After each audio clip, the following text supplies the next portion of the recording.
Welcome to another video from Lockdown Electronics with me, Bill. This time we're going to take a look at the humble diode yet again, but this time we're going to take a look at a very specific version of the diode, which is the Varactor. And the Varactor exploits a phenomenon that all diodes possess, and that is of course capacitance.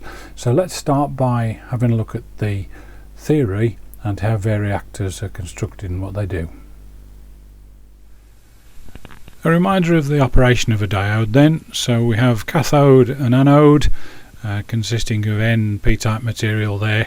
So normally when the diode is forward biased, we would expect the current to be flowing from right to left, and there to be no depletion layer in between the two N and p-type areas of the semiconductor. When the diode is reverse biased, in other words it stops conducting, that's because there's a depletion layer created between the N and the p-type, and that depletion layer is exactly what it says on the tin. It's depleted of charge carriers, and effectively it becomes, as far as DC is concerned, it becomes open circuit. Now if we increase the reverse bias voltage, so we increase the width of the depletion layer, and depending on the type of diode we can increase that width more or less, and of course that results in something which looks suspiciously like a capacitor. And indeed all diodes have capacitance to some extent. Some have very little, some have more, and some have quite a lot. The 1N4148, which is the very common silicon small signal diode's got 4 picofarads of capacitance measured at 1 megahertz, and the 1N4007, which is a well-known silicon rectification diode, has about 8 picofarads at 1 megahertz. Now Varactors, which is what we're talking about today, they harness that capacitance effect, and they're constructed in such a way as to optimize the capacitance, so the capacitance is a great deal larger. They have the symbol thus, although occasionally you also see a symbol that looks a bit like that, although the one on the left is, in my experience, more common, although I have seen both. So Varactors then operate as a capacitor, and as far as DC is concerned they're open circuit, but to AC they're not open circuit, as is the case with all capacitors. So how can we make use of this voltage controlled capacitor, because essentially that's what it is. When the diode is reverse biased, we have a voltage control capacitor. Well, there's several ways to use it. We're going to look at 3 ways today. So the first one we're going to look at is a voltage controlled oscillator. So here we have a relatively straightforward Colpit style oscillator circuit. Just got a general purpose transistor there on the right hand side, the 2N222. We've got 680 microhenry inductor, and in parallel with that there we've also got the Varactor. And the other bits to note really is we've got a biasing network with 33 and a 10k resistor for the base of the transistor, and then over on the left hand side we've got a 10k pot feeding through a 47k resistor to the Varactor, and that pot is to allow us to vary the reverse bias level on the diode, and the 100 nanofarad capacitor just to the right of it will stop any of that DC creeping through into the base of the transistor. So that's the general circuit. On the breadboard it looks a little bit like this. I've just labelled a few of the components for you, so hopefully it's relatively obvious what's going on there.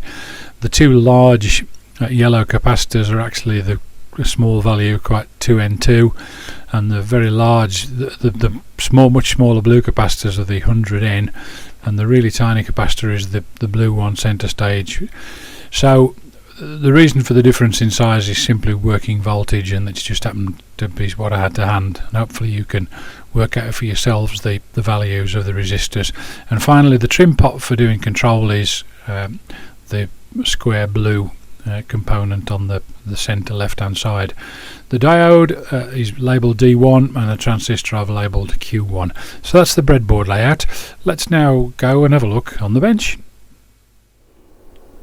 Okay, here's the voltage controlled oscillator laid out on the breadboard as described in the circuit diagram just now, and there's the display from the spectrum analyzer, and as you can see we've got a strong signal in the centre of the display.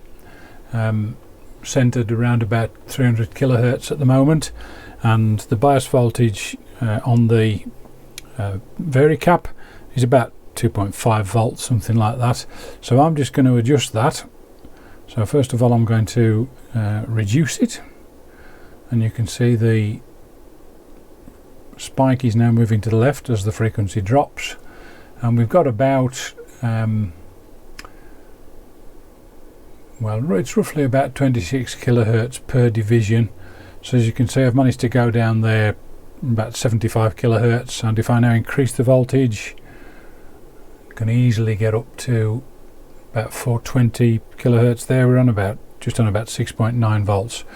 So that's the Varicap doing its job rather well, and that's a voltage controlled oscillator, which is a very common component in a lot of homebrewed amateur equipment.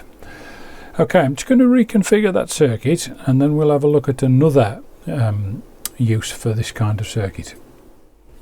Okay, here we are back with the VCO as before, but with one slight modification. Instead of providing the Varicap bias voltage from this potentiometer, I'm now providing it from my signal generator. I get still through the 47k resistor to present it with a reasonably high impedance, and what I'm going to do with the signal generator is produce a varying DC voltage to simulate, if you like, some kind of audio modulation, and I'm going to do it at a fairly low frequency, so hopefully you're going to be able to see the frequency modulation actually going on. So what I'm now going to do is I'm now going to apply a 1 Hertz signal to that, and as you can see rather nicely there is the carrier wave is now moving about the center point, and obviously at 1 Hertz that clearly wouldn't be audible, but it is on the spectrum analyzer visible. And if this were 1 kilohertz, then you'd still be, if you've got a spectrum analyzer that was fast enough, you'd still be able to see that, which is the effect of the frequency modulation. So if I just go up to 5 Hertz, it becomes a great deal harder to see. Even at 10 Hertz it becomes even more difficult. But if I now add a second trace with a maximum hold, you can see there fairly quickly that we've got that specific width of frequencies, and that is effectively what the deviation would be. Now don't start doing the maths on this, because that's a raucously wide deviation. It's rather a lot. You wouldn't need anything like that amount for effective communication. This is purely for illustrative purposes, but what you're seeing there, you're seeing the Varicap being used to produce frequency modulation on the VFO.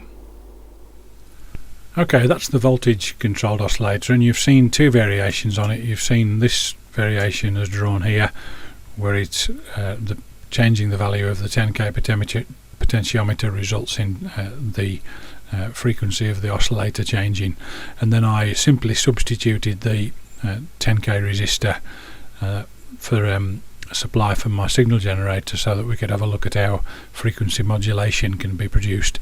You wouldn't do it that way.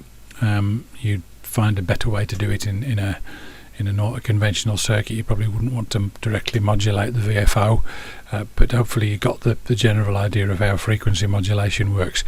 Here's a snippet of a circuit from a Midland 3001, which is a 1980s FM British CB radio, and if you look sort of bottom centre, you can see R163 100k resistor, and that line that comes in through that resistor brings in the modulation from the audio amplifier circuits from the microphone and feeds them straight into D110, which is the Varicap, and that's where the FM gets produced in that radio.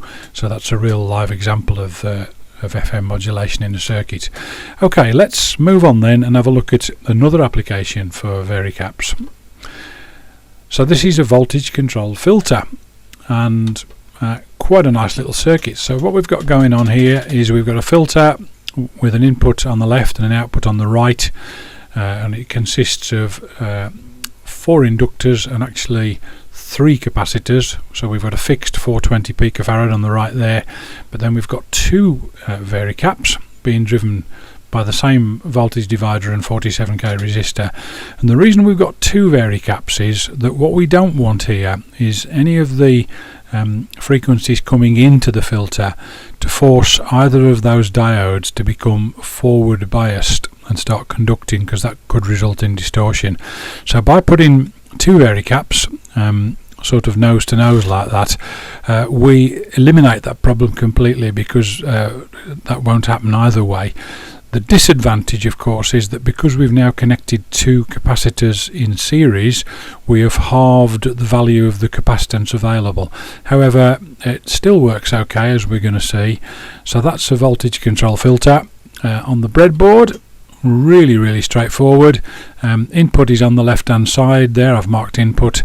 I've put most of the values of the components on there for you, and the 47k resistor is the resistor sort of in the middle towards the bottom, and the 10k trim pot providing the control voltage is way across to the right there. So that's the layout on the breadboard. Let's go and have a look at it on the bench. Okay, here's the circuit as described on the slides just now on this part of the breadboard here. So I've got the signal coming in from the tracking generator here, and it's taken off the end of the filter there back via an oscilloscope probe. So we've got the various inductors, the four inductors, 1 microhenry, 4.7, 4.71 microhenry. That's the capacitor. Here are the two diodes, and there's the 47k resistor, and I've got the 10k pot just across here for adjustment.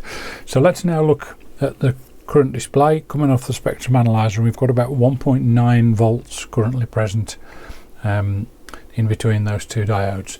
So that's the view from the spectrum analyzer, and you can see it's centered on about 3.5 and a bit megahertz, and we've obviously got that bell curve response as you'd expect from a bandpass filter.